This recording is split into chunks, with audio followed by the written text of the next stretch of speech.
Welcome to You Can't Get to Heaven in a Miniskirt. My name is Jessica. And my name is Sarah. And if you'd like to find us on social media, you can find us on TikTok and Instagram at Heaven in a Miniskirt. And we just launched our Patreon. So please go to heaveninaminiskirt.com/Patreon. If you would like to support us, you'll get one bonus episode per month. And today, Sarah, we got part 2 of the Rapture. Part 2 of an endless amount of episodes about Revelation. Because it's a whole thing. It could go on and on. It really could. I'm tired this time. Last time you were tired, and now I'm tired. I think we're both tired, though, because I just was hanging out in Jessica's family's cottage and then drove 2.5 hours. But we saw each other. That was lovely. Oh, it was wonderful. Yeah. We took some edibles and chatted for a long time. Yeah. We've had a lot of fun. We're going to see each other again on this trip. And also there's people outside of this room. They are playing cards. I can't tell them to stop. And so I'm very terribly sorry if there's some background noise. I'm going to do my best to keep that out. But just for the listeners, if you hear some laughing in the background, I can't tell people to stop laughing, even though I want to. They won't let me. So... yeah. But I'm happy to record the podcast. I got a beautiful view. The sun finally came out. But guess what? We're going to talk about something really depressing. Right, Sarah? Yeah. Or funny. It could be either. Where do we even start? We have quite a few things to talk about. So to recap, part 1 of our Rapture series was about the book of Revelation. We also talked about Sarah playing crucifixion when she was growing up. That was fun. We talked about quite a few things. The little scroll, the sweet little scroll. Yeah, the little tiny scroll. So we talked about all the context surrounding the book of Revelation. All the things of 7. Yep. 7 bowls, 7 scrolls. That could be like a rap. Actually, if we have a band name, we should name ourselves the 7 Bowls and 7 Scrolls. That's a long name, though. We're really into long names, though, so it's like our thing. We talked about the different literary genres in the Bible, some of the symbolism in the book of Revelation, and then we talked about the book of Revelation. And today we have maybe a more rough outline because there's a lot of like history and random things about the rapture that came up in my research, and I really wanted to talk about them. They don't all flow super well together, so this episode will just be in chunks. Yeah, just come along for the ride. Yeah, come along for the ride. Sarah has some interesting things to talk about. I have a few interesting things to talk about. I also posted something on Reddit. There is an ex-evangelical subreddit if anyone's ever interested. It's really good for deconstruction. I posted a question about what people were taught about the end times growing up because I just want to get some stories, and it is fucking wild. So we might talk about that. And just like another shout out to Reddit. When I was deconstructing, that was pre-Instagram. And people didn't really do that shit on Facebook. And there was no podcasts. There were no podcasts, so I was on Our Atheist, which was so cringy, but I'd say ex-evangelical is definitely nicer than Our Atheism. They have rules. And Our Atheism is... Our Atheism is people look at how I trolled on Facebook. Yeah, it's I'm trolling my 90-year-old great aunt who believes in God. Okay, so first off is Sarah's section. All right. So one thing that I had brought up during the last podcast that we're going to get into a little bit more, it's tied into the evangelical interpretation of the end times that I grew up with, because there's a verse in the Bible in Matthew 23:34. It says, "I tell you the truth, this generation will certainly not pass away until all these things have happened." And it's referring to Israel being reinstated? Yeah. And so initially, when Israel was reinstated in 1948, okay, I'm on gotquestions.org right now, and they're people used to think that it would be the same generation once Israel was reformed that there'd be a coming of Christ, but as time has passed since 1948, the definition of generation had to be adjusted. No. Yeah, they're that didn't work. They're backpedaling so hard on God Questions. And so what they're saying is normally a generation is thought to be about 30 years. It has now been over 70 years since the end of the British Mandate of Palestine, and 70 years is far beyond any standard for one generation. So they're saying this is a misunderstanding. Oh, stop it. I don't think they would have said this is a misunderstanding in the 90s. Maybe they would have. And obviously gotquestions.org is not the same as the Baptist church I was raised in. But I was told Israel's been reinstated And that means that within the lifetime of people that were like alive at that point, even if, you know, someone was just being born, Jesus will come back. So that was 100%. essentially the thing. Like, we don't know what moment Jesus is coming back, but like, he's coming back damn soon to Israel being reinstated.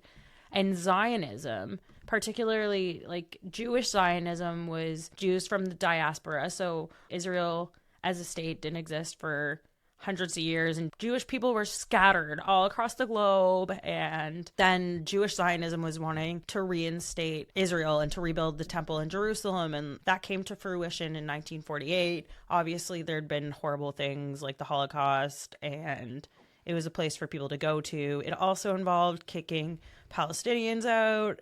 I'm not going to get into all the conflict because I think that there are human beings on both sides and it's complicated, but there are Christians that I grew up around, especially once I was in the New Frontiers Church in the UK. There were a lot of people that were like, oh, we gotta support Israel, and like, it's so good that Bush supports Israel. Like, But the problem is the reason that they're supporting Israel is not anything to do with Israelis, No. anything to do with Palestine. It's to do with the fact that they think that Jesus will come back because of it. yeah. So there are quite a few verses from the prophetic books that we got into last time. Like, there's Jeremiah, and Jeremiah 31, 35 to 37.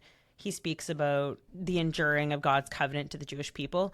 If you're not super familiar with the Bible or Christianity, essentially, like, God's OG people were the Jews. And then Jesus came and died, and then he's like, oh, Gentiles, everyone can be my people.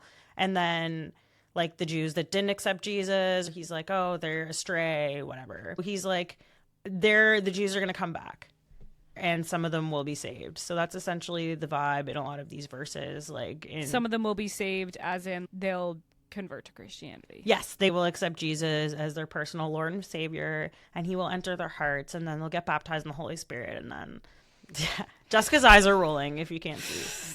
But the one verse in Revelation that applies to this, it's like in Revelation 21, 12 to 14. It's like the description of the New Jerusalem in the book of Revelation includes the names of Revolution. the 12. Revelation in the book of Revelation includes the names of the 12 tribes of Israel inscribed on its gates, and the names of the 12 apostles about Jesus on its foundations. And Christian Zionists interpret this as an indication that Israel is still significant in God's plan for the world. And so the issue with this school of belief is that these people, they're like sending millions and millions of dollars in foreign aid to Israel. And I've dealt with Christians that are very prejudiced against Muslims, and they're like, Ishmael was because like Abraham had Isaac and that was his chosen son, and that's where the 12 tribes of Israel came from. But like, before God blessed Sarah with a pregnancy, Abraham and Sarah tried to take things into their own hands, and the servant of Sarah, Hagar, slept with Abraham and then had the son Ishmael.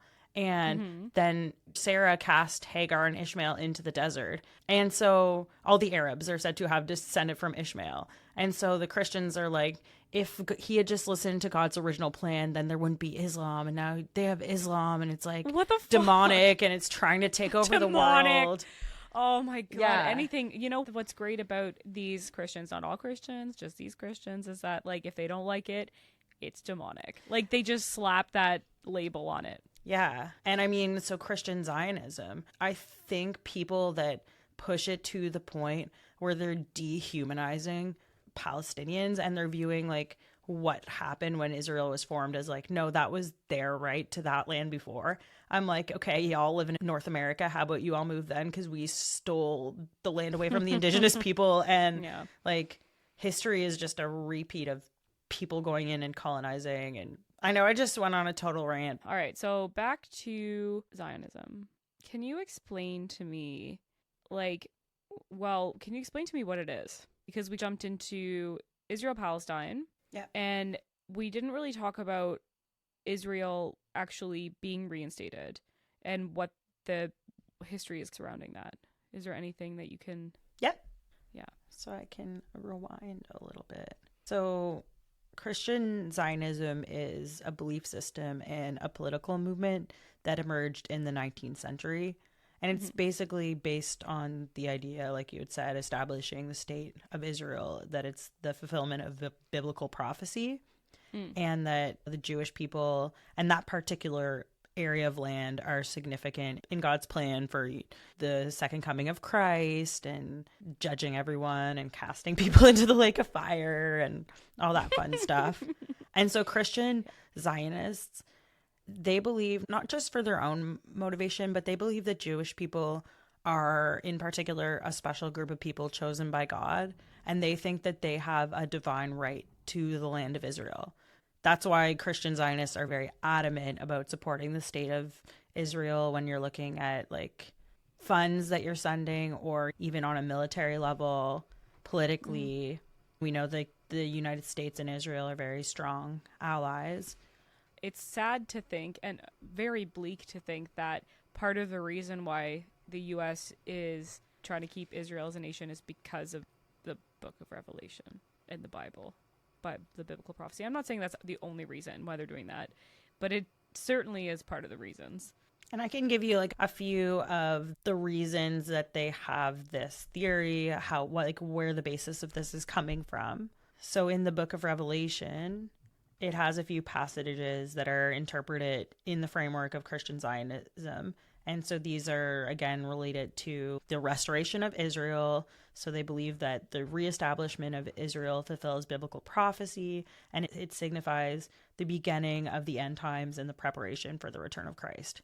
So that's why some people that we've talked to, they had pantries full growing up, because they were like, you never know when the second coming's happening. So what is so crazy that you say that is we've met people in this community, and they actually had their parents had stockpiles, and I thought that they were joking, because I was like, there's no way that that's that common. That is ridiculous. I don't think it's that common. I don't know, I've heard it enough to be like, ugh, but I am in the deconstruction community, and it seems more common than it should be.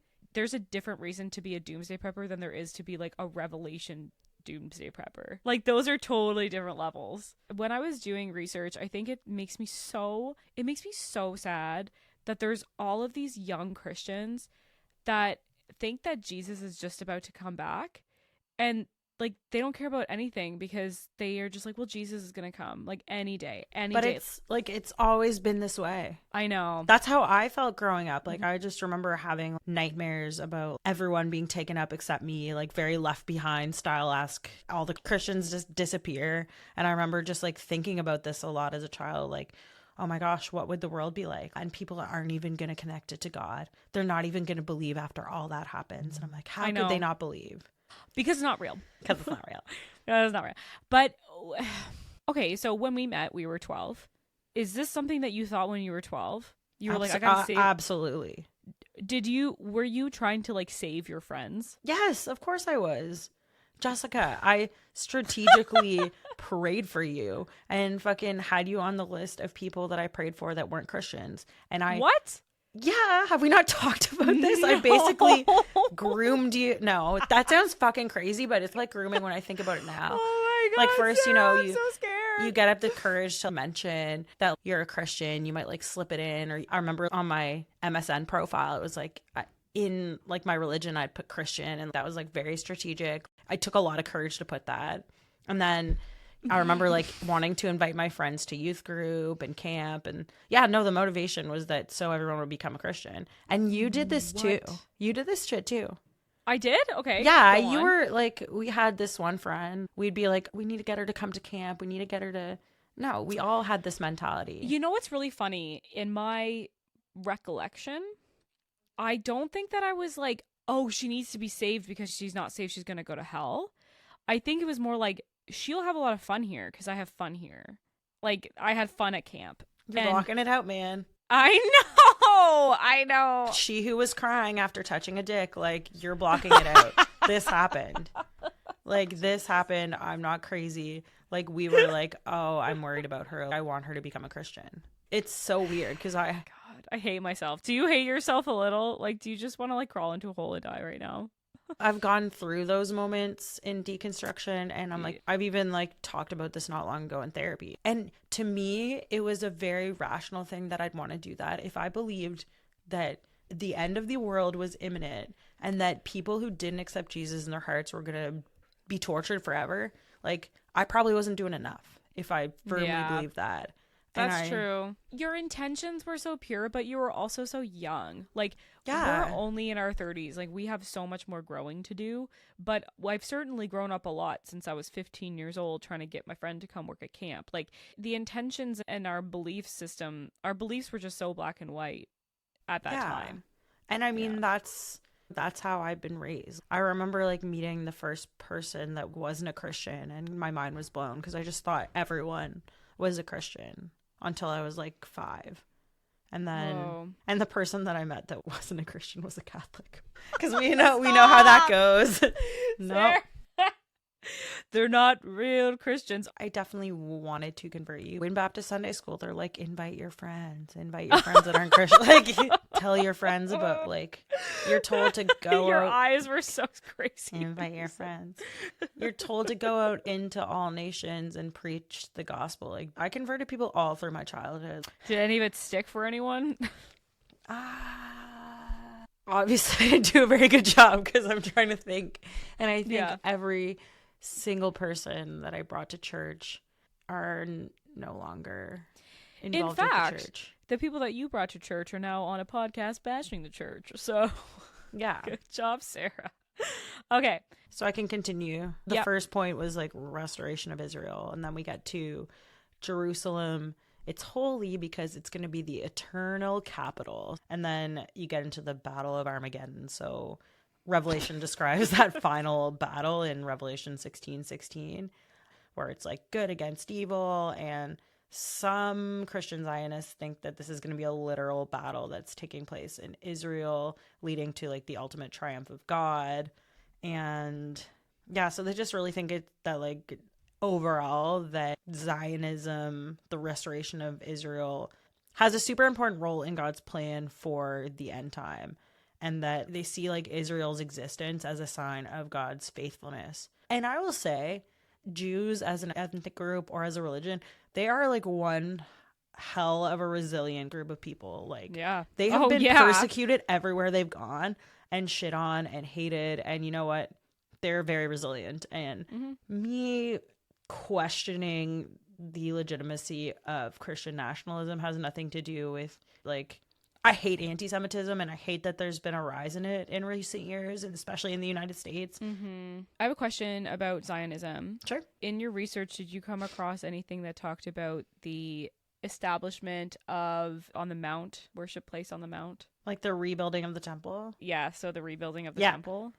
Not when I was researching, but just from like memory. Knowing. Yeah. Can you explain that if you remember? As far as I understand, part of this prophecy is reestablishment of Israel is number 1. And then number 2 is rebuilding the Holy Temple in the same place that it was before. Except right now, it's like a massive mosque. Yeah. And so obviously like the Jewish and Christian perspectives on this are a little different. In Judaism, the rebuilding of the temple is more something that they hope for because it's the original temple that King Solomon had built, and then it was like destroyed by the Babylonians, and then the second temple was constructed by the Jews after they returned from exile. But the Christians that are believing this are like, we need to rebuild it because then the prophecies from Daniel and Revelation are going to come to fruition. We need to physically rebuild this temple, and then Jesus will come back and sit on the throne in this temple. Oh gosh, yeah. So the Jewish reasons I can't comment on because I'm not Jewish, nor do I know like any real Jewish history, but I can comment on the Christians because they're all crazy. The Christian reasoning, it feels very silly and far-fetched to me. And I mean, the mosque has been there a very long time. Sure has. Be a pretty fucking big deal to get rid of it. Like, anyway, that's all I have to say. Like, I am not an expert on this. I think it's good for us to relay the information, but our opinions are like, just take them with a grain of salt because we are not experts on Zionism or Israel-Palestine conflicts or Muslim-Christian conflicts. Yeah. So, Zionism. The reason that I really wanted to talk about that is because I read a book that we're going to talk about in a second called The Late Great Planet Earth by Hal Lindsey. And let's be real, I didn't read the whole thing. Read probably about half of it, all in all. Just skim through it because it's really stupid and long. I'm just being honest about where we're getting our information. And he talks about the reestablishment of Israel. And so I was like, okay, this is something that actually like needs to be explained a little bit. So The Late Great Planet Earth. So this is a book that I came across because of Bart Ehrman, who I love so much. And we talked about him in the last episode quite a bit. He wrote a book about the end times from like kind of a historical and biblical scholar point of view. And he's awesome. So he talks about this book. Is this book written by a Christian or a non-Christian? It is written by a Christian. Okay. Cool. So Hal Lindsey is a well-known author and television host who gained his fame through this book. It was published in the 1970s. So wow. Okay. Wild time. The 70s are crazy. Yeah, man. He, at the time, became one of the most recognized figures in end time prophecy. So like, oh, wow. I think the reason that perhaps me and you hadn't heard of him, and I'm assuming you haven't heard of him, is because we were born in the 90s. Yeah. And by the time the 90s happened, nobody was really reading this book anymore. We were on to things that this book influenced, such as Left Behind series. The Left Behind series. Exactly. Like, this book was a huge influence on today's society.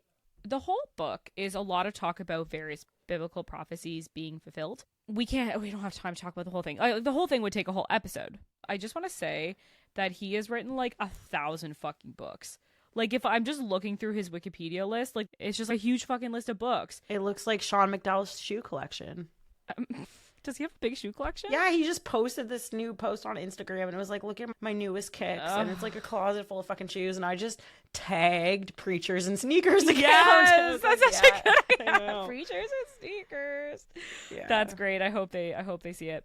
So, The Late Great Planet Earth. We're going to go back to Hal Lindsey. I have some quotes from The Late Great Planet Earth. I'm going to read them. So, quote, "Sometime in the future, there will be a 7-year period climaxed by the visible return of Jesus Christ. Most prophecies which have not yet been fulfilled concern events which will develop shortly before the beginning of and during this 7-year countdown. The general time of the 7-year period couldn't begin until the Jewish people reestablished their nation on their ancient homeland of Palestine." Yeah. So, Zionism. He's like a huge Zionist. Yeah. And again, he's like, this is like the biggest sign that now the 7-year period can begin at any time. So the Israel was reestablished, like you said, in 1948. In Matthew 24, verse 21 to 22, I think we just talked about that. He states that mankind will essentially bring itself to the brink of annihilation, and then Jesus will come to end in the Battle of Armageddon. Hal Lindsey thinks that it's basically just going to be like disaster after disaster, and then Jesus is going to come back. I just want to say before I continue, though, how popular this book was. We'll talk about that when I'm done reading some quotes, but just keep that in mind, that this isn't just an obscure book. It's very popular. So another quote is, quote, "To be specific about Israel's great significance as a sign of the time, there are 3 things that were to happen. First, the Jewish nation would be reborn in the land of Palestine. Secondly, the Jews would repossess Old Jerusalem and the sacred sites. Thirdly, they would rebuild their ancient temple of worship upon its historical site. There is one major problem barring the construction of a 3rd temple. That obstacle is the second holiest place of the Muslim faith, the Dome of the Rock. This is believed to be built squarely in the middle of the old temple site. Obstacle or no obstacle, it is certain that the temple will be rebuilt. Prophecy demands it." This is, I mean, oh God. This whole book really... It helped popularize this view. Exactly, to young evangelical people. So the reason that I came across this book is because Bart Ehrman talks about it, and he was heavily influenced by this book. So he went to college in the 70s, and he said when he went to college, everyone was fucking reading this book, and everyone was like, the end times are here, the Cold War is happening, this is a sign of the end times. So part of the events that he like how Lindsey connects the end times, one of them is like wars and conflict, and specifically the Cold War is one of them. Okay. Which is funny to think about nowadays. Well, it's not funny. Like, sorry, it's not like funny haha, it's funny weird. Yeah. Another thing that he talks about in the book is the Antichrist and the one world government. Yes, and he has his own interpretation of the Antichrist, and he talks about how the establishment of the EU, the European Union, is the one world government. So, thing also is that he says, like, technological advances are a sign of the end times. And computerized identification system could be used to control and monitor people. Christians wouldn't be allowed to use their debit cards. Yeah, so can you talk about your Unless they denied Christ, they wouldn't be allowed to buy or sell. Unless they bowed down to the Antichrist. He's going to make them worship him. Just like Shadrach, Meshach, and Abednego had to worship. You're just like, I don't understand. I don't understand any of those words. I know who you're talking about, but I barely remember that story.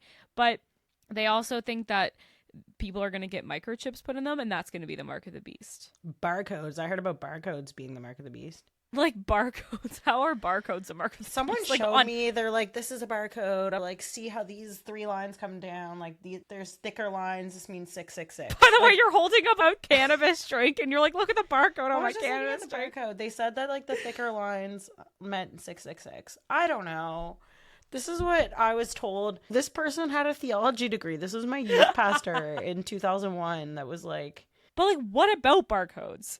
So the verse that this comes from is like, he causes all, both small and great, rich and poor, free and slave, to receive a mark on their right hand or on their foreheads, and that no one may buy or sell except who has the mark or the name of the beast or the number of his name. And so people think that's microchips.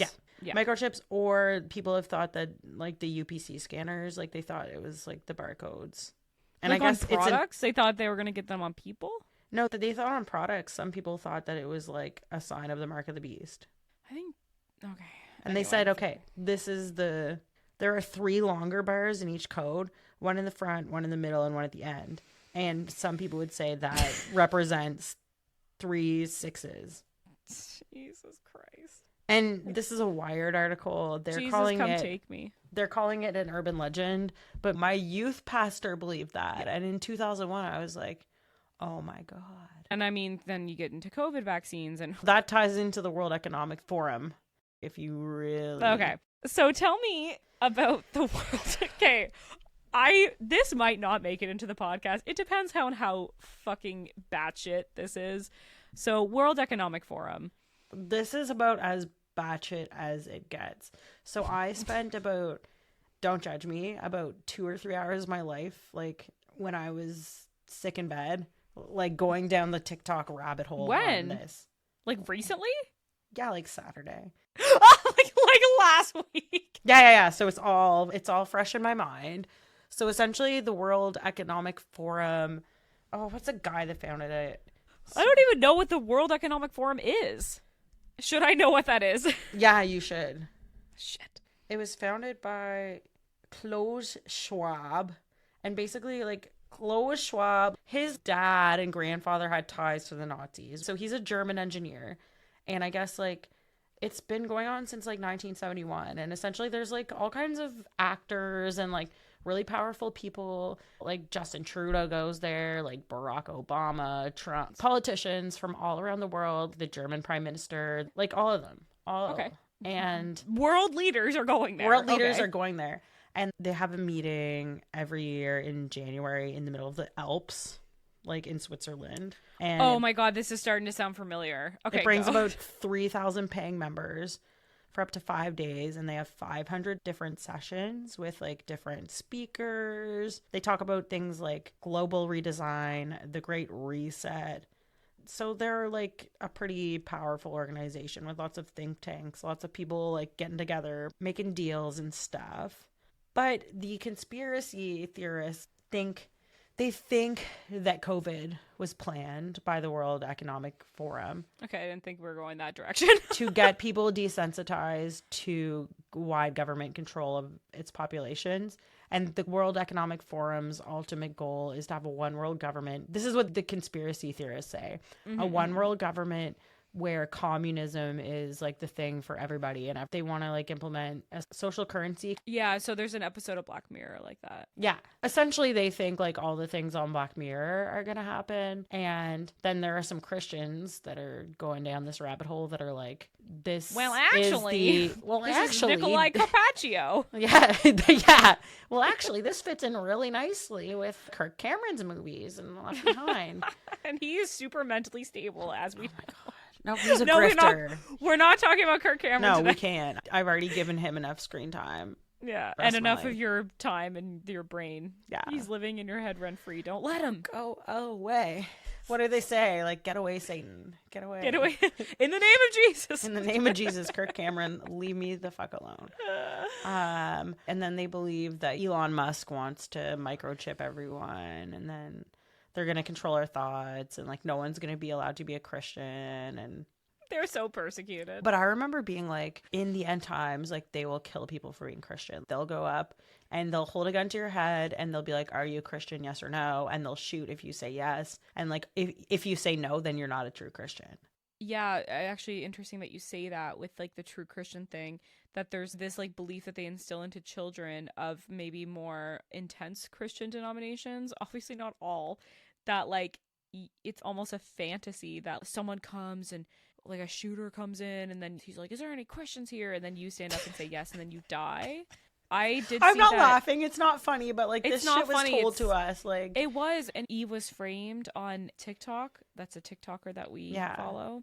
She had a video once saying that when she was younger, she fantasized about that. Same. I did too. Oh no. Well, because you're taught when you're a Christian, you're taught that the world wants to persecute you. And if you're being persecuted, that's a sign that you're a true Christian, because you're the salt and the light in the world, and what you're doing is should be going against the grain, so everyone's pissed off. You know why everyone's pissed off? Christians in the United States right now that are fucking homophobic and transphobic, we're pissed off because you're assholes. We're not pissed off because like you're special and you're going to heaven and we're not. You know, that's what cults do. Yeah. They're gonna say that you're crazy, and then we're gonna change the world. Yep, same thing. This is triggering me, like this fucking end time shit, because this is like the nuttiest fringes of the people that I grew up around. Not everyone was like this out to lunch. I had a cab driver 2 years ago. Did I tell you about this guy? No. Okay. Oh no, Sarah. No, not even 2 years ago. Last year, like within the last year. Did we have the podcast? It was probably right before we had the podcast. Okay. So I get in this cab, and so it's like 25 minutes. That's a hefty drive. So like we get talking, and I said something about like, do you have debit? He's like, yeah, I have debit. He's like, I don't use debit. Do you have debit? What fucking year is this? And he's like, yeah, I do. And he's like, I don't use debit myself though. And I was like, oh no. Okay. And then he's like, they said there'll be signs of the time, there'll be wars and rumors of wars. And as soon as I heard wars and rumors of wars, I was like, oh fuck. Like, this is killing my buzz I already have. Like, I don't want to talk about this right now with you. And he's like, do you believe in God? And I was like, no. I was like, I grew up Christian. I don't know why I even answered. I shouldn't have answered. Well, what I know. Well, I mean, what are you gonna say? Nothing you can say will shut someone like that up. No. He's like, the time is coming. I see it. And he's like, everyone's like doing what they want now. It's like the time of Sodom and Gomorrah. Like, he was like out to lunch. Oh, jeez. And then I was just like, I just want to get to my friends' house. Like, I tried to change the subject. Like, I should have reported that, because like it's not. Yeah. I had a pastor that used to drive cab actually, and he said it was the perfect time to witness when people were drunk. Oh. But I think he had to do it because he just didn't make enough money as a pastor, and he had a bunch of kids, and his wife stayed home.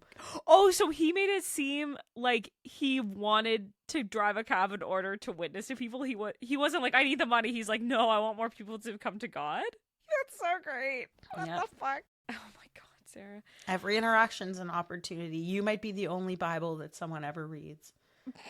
Did you ever hear that? No. Sure. You know, I might have.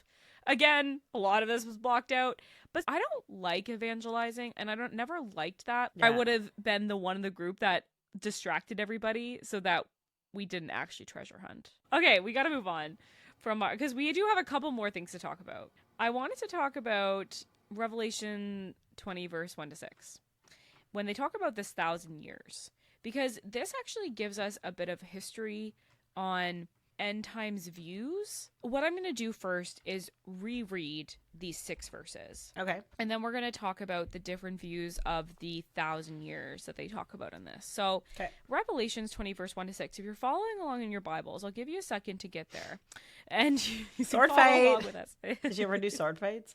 No. Because the Bible is meant to be like the word of God, like the sword in God's armor. Like the word of God is the sword. So it was a sword fight. They'd be like 1 Timothy 5:13, and you'd be like going through your Bible, and the first person that went like that got a candy.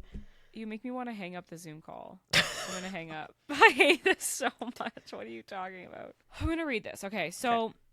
Then I saw an angel coming from heaven, holding in his hand the key to the bottomless pit and a great chain. And he seized the dragon, that ancient serpent, who is the devil and Satan, and bound him for 1,000 years, and threw him into the pit and shut it and sealed it over him, so that he might not deceive the nations any longer until the 1,000 years were ended. After that, he must be released for a little while. Then I saw the thrones, and seated on them were those to whom the authority to judge was committed. Also, I saw the souls of those who had been beheaded for their testimony of Jesus and for the word of God, and those who had not worshipped the beast or his image and had not received the mark. They came to life and reigned with Christ for 1,000 years. The rest of the dead did not come to life until the 1,000 years were ended. This is the first resurrection. Blessed and holy is the one who shares in the first resurrection. Over such the second death has no power, but they will be priests of God and of Christ, and they will reign with him for 1,000 years. That's an important verse. I wanted to reread this section because they talk about this 1,000 years. That's what I was taught. Okay, so what were you taught? That the 1,000 years would be all the Christians and Jesus living in like the new Jerusalem on the new earth for 1,000 years while everybody else is in the lake of fire. And then we would all go up to heaven after that. Okay, so then Jesus would have come before to do the like Armageddon shit. Yeah. And then you would do the 1,000 years. Okay. Yeah. So what your church believed in was premillennialism. Okay. And you'll be happy to know that GodQuestions.org also believes in premillennialism. I don't know if I'm happy. I don't know what to feel. I know. I feel dead inside. So there are 3 views on what this 1,000 years means. So there is premillennialism, Prima-lesbian. Post-millennialism, and amillennialism.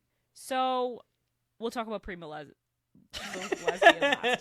because the other ones are not as interesting. So post-millennialism, they see Christ's second coming as occurring after a golden age or era of Christian prosperity and dominance. They also believe that Christ returns after like a period of time of this Christian prosperity, but not a literal 1,000 years, and that the world will gradually be transformed by the spread of gospel and the work of the church, resulting in a time of peace. They also have a very optimistic view of the future. I think I like them. So that's what post-millennialism Okay. is. Amillennialism is another one. And notable amillennialists are Martin Luther and John Calvin. Oh, the dudes. So that's interesting, right? Yeah. In amillennialism, the quote-unquote 1,000 years, it's happening right now. It's like a symbolic millennium. The 1,000. Okay. Good thing Christianity's brought a lot of good to the world in the last 1,000 years. The Crusades and so much good. Shall I go on? Yo, go on. So much good. Oh, God. Yeah. They understand the binding of Satan mentioned in Revelation as Christ's victory over the forces of evil through his death and resurrection. And the kingdom of God is already established spiritually in the present age with Christ ruling in the hearts of believers and through his church. So both post-millennialism and amillennialism, they differ from premillennialism because of their understanding of like the timing and like actual nature of Jesus' return and the events associated with the end time. So like I don't know a lot about these 2 views except for the definitions I've read and like a little more extra context, but they seem a little better. Yeah. Than premillennialism, which is exactly what you believed in. It's the belief that the return of Christ will occur before the millennial reign, which is that period of 1,000 years. They also hold that there will be a literal physical return of Jesus to earth. He'll establish that kingdom. They also believe in a period of intense tribulation that precedes the return of Christ. So like it's associated with like the catastrophes, the rise of the Antichrist, all of that. All the bowls and scrolls. All the bowls and scrolls. All the bowls and scrolls. Oh Yeah. my God. That was That's really all I have good. to add right now. That's their band name. Bowls and Scrolls. Bowls and scrolls. Oh my God. Okay, so, and then some of them will believe that will be like the literal 7 years of tribulation and disasters. That I think they talk, that's like Left Behind series talks about that 7 years. Many premillennialists hold to the belief in a pre-tribulation rapture. So, according to this view, believers will be caught up to meet Christ in the air, escaping the tribulation period and being taken into heaven. They will be spared. Yeah. And this event is seen as a separate event from the second coming of Jesus. So those are the 3 views that have come up over the years. Premillennialism, I think, is a more batshit one. And that's the one that Left Behind talks about. That's the one that Hal Lindsey and the late great I feel like that one is very dominant in evangelical, like, right-wing charismatic, right-wing, like all the things that we're basically like talking about on this podcast. 100%. This view is interesting because it wasn't really like a thing until like the 1800s. Someone named John Darby popularized it. In the 1830s, John Darby, he was a preacher, and he formed what is called the Plymouth Brethren movement, also known as the Exclusive Brethren. And the Exclusive Brethren was known for taking the Bible like super literally. Sounds fun. I know, right? If you take the Bible literally, you know your life is going to be sick. Yeah, especially as a woman. That sounds it's going to rock. I can't think of anything worse. So his most popular thing that he brought to Christianity was dispensationalism. Dispensationalism is a way of understanding the Bible that says God has different plans for different times and different groups of people. Israel and the church are 2 distinct groups of people, by the way. So God has a specific plan for Israel, and God has a specific plan for the church. And everything written in the Bible is taken literally. So that's dispensationalism. He helped create and popularize that. And it's closely associated with premillennialism. And because they hold that Jesus' return, it'll occur before the millennium, will involve the rapture, a period of tribulation, the second coming of Christ, and the establishment of his earthly kingdom. So dispensationalism is so closely associated with premillennialism that he also helped popularize premillennialism. Okay. And his dispensationalism belief, and combined with his premillennialist beliefs, led him to interpret biblical prophecy, specifically the book of Revelation, as a literal roadmap of future events. And then he wrote a lot. Like, so John Darby, he was at the Plymouth Brethren, and he was just like writing all the time. Okay. But he wasn't like editing or like making it like really good. So there are people that like took his writing, and other theologians popularized dispensationalism for him. So someone named C.I. Scofield popularized it, and the Scofield Reference Bible became a standard resource within evangelical circles and played a crucial role in like spreading dispensationalist theory, and it helped shape the beliefs and eschatological just means end times outlook of numerous Bible students, and contributed to the development of more dispensationalist figures, and has continued on today. So there were other people like took his works and made it popular, and like Hal Lindsey is one of them. So what I was trying to point out when I brought this up was that dispensational premillennialism was shaped by John Darby and popularized by other theologians, which is just basically like the snowball effect to bring us to Left Behind and all of the popular theories nowadays for end the times. Rapture. Yeah. And yeah, like it just goes to show like these things start somewhere and then they snowball to where they are today. Yep. We've talked about Left Behind a lot, but we never actually talked about like what it is. I just want to say, like, I didn't know what Left Behind was until we started doing this podcast.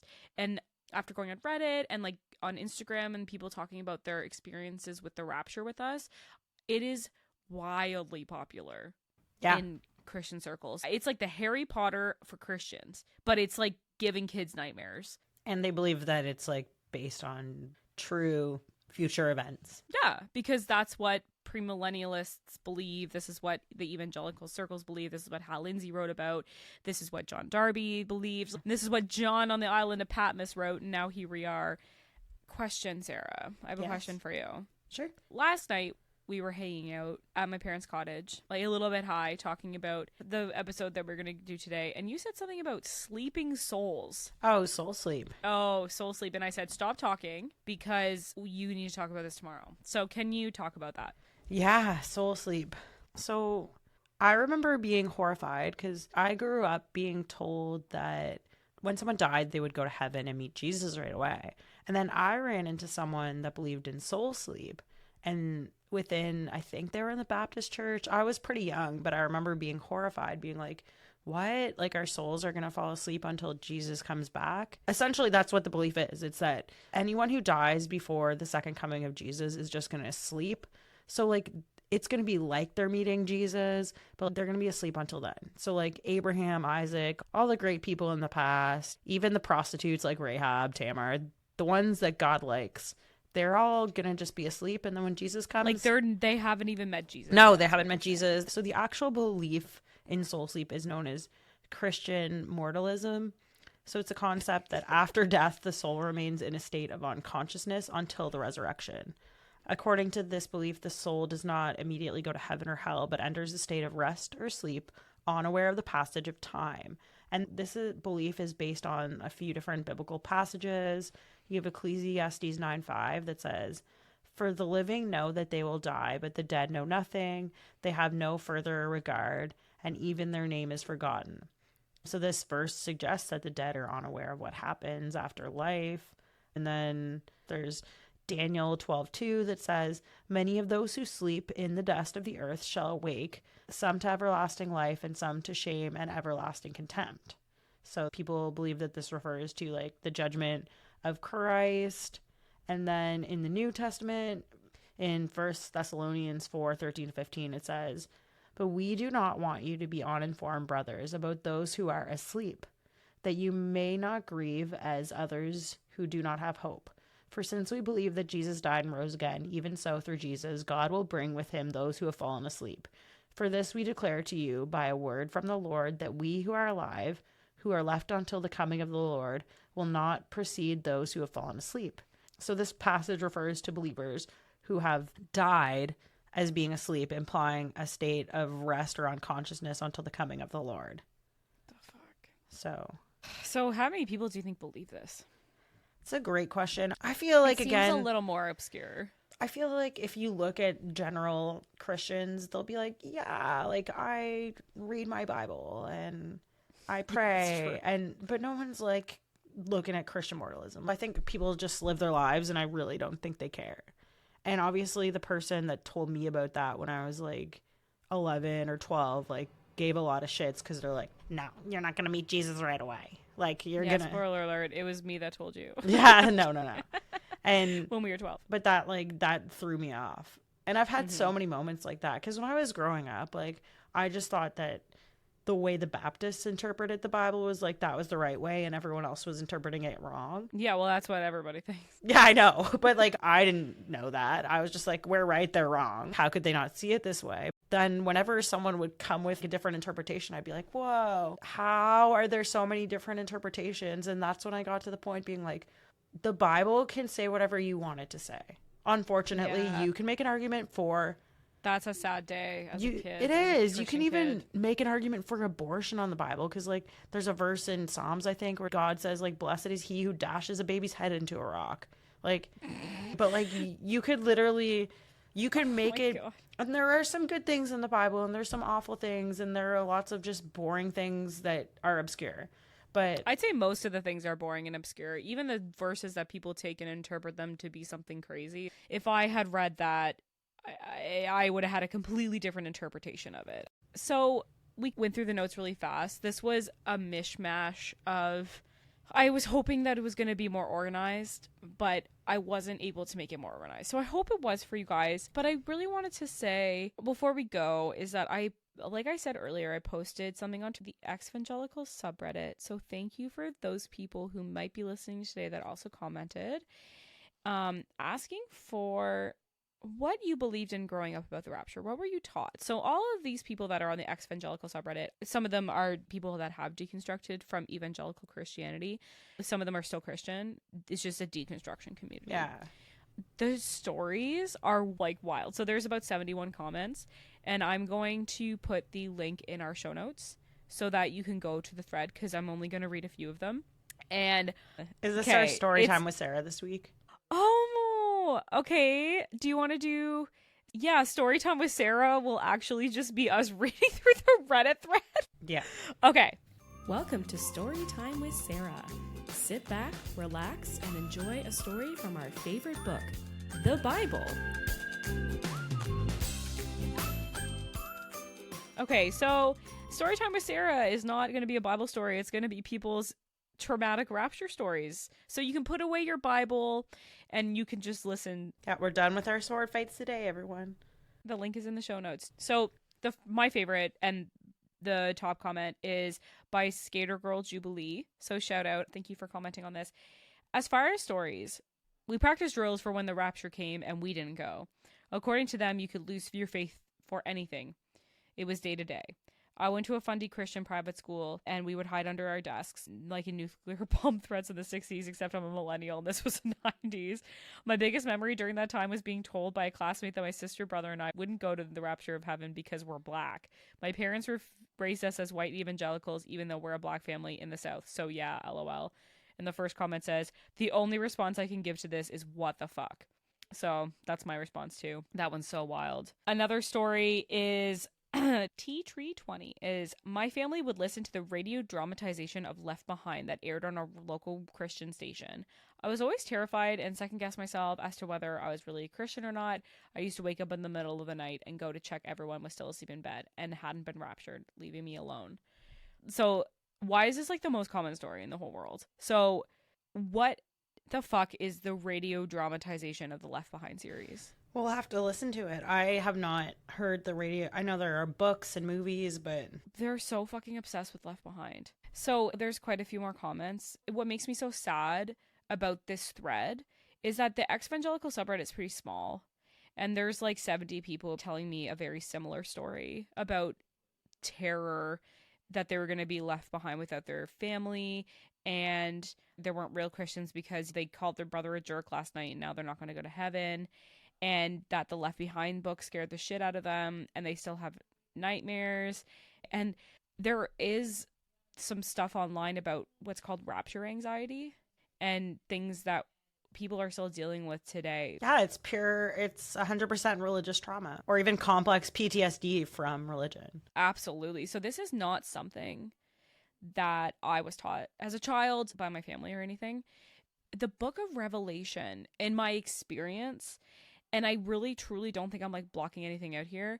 I think it was a fanciful story that like, sure, Jesus is going to come back, but I don't think that it had the same weight to it. Nobody came to me and was like, Jesus is coming soon. Like, I think people in my circle were just like, he could be. See, to me, it was like, you need to be ready for every single moment because Jesus could come back like any day. There's this one person I knew really well growing up that's a generation older, and they like joined a cult. Like they're in a cult, their family, their marriage fell apart, they're in a cult. And this person, I remember before they joined the cult, they were also Baptist. And anytime we went to lunch or something when I was growing up, they'd be like, Sarah, what would you do if Jesus came back tomorrow?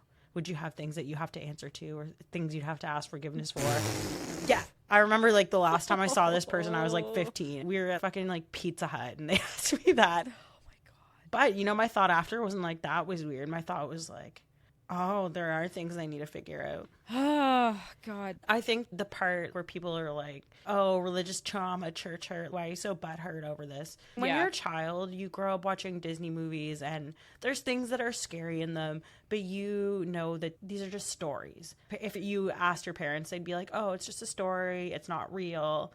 But when you are watching Left Behind or when you're hearing the radio version of it, which we did not know existed and have to find. We must find this. You believe these things are going to happen. And the worst part is we don't know when they're going to happen, but they can happen like any moment. And in the school of thought, like since Israel was established, we are running out of time on this clock here because the people there are getting super fucking old. And so it's traumatic. Well, I think that's kind of the whole thing about the Book of Revelation. I didn't read the Left Behind series growing up. I didn't even know it existed. If I did, I would have been like, this is a fiction story and it's pure fiction.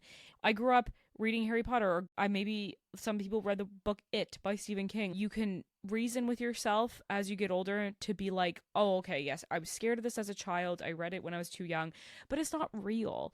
But then the problem with Left Behind is that it's technically fiction, but people believe that the characters are fictional, but the events will actually happen. Yeah. And maybe not exactly as they roll out. Yeah, I really can't fathom, like, the amount of PTSD that I would have as a person if that's what I was taught as a child. I can understand why people are their trauma is so complex and they're so terrified.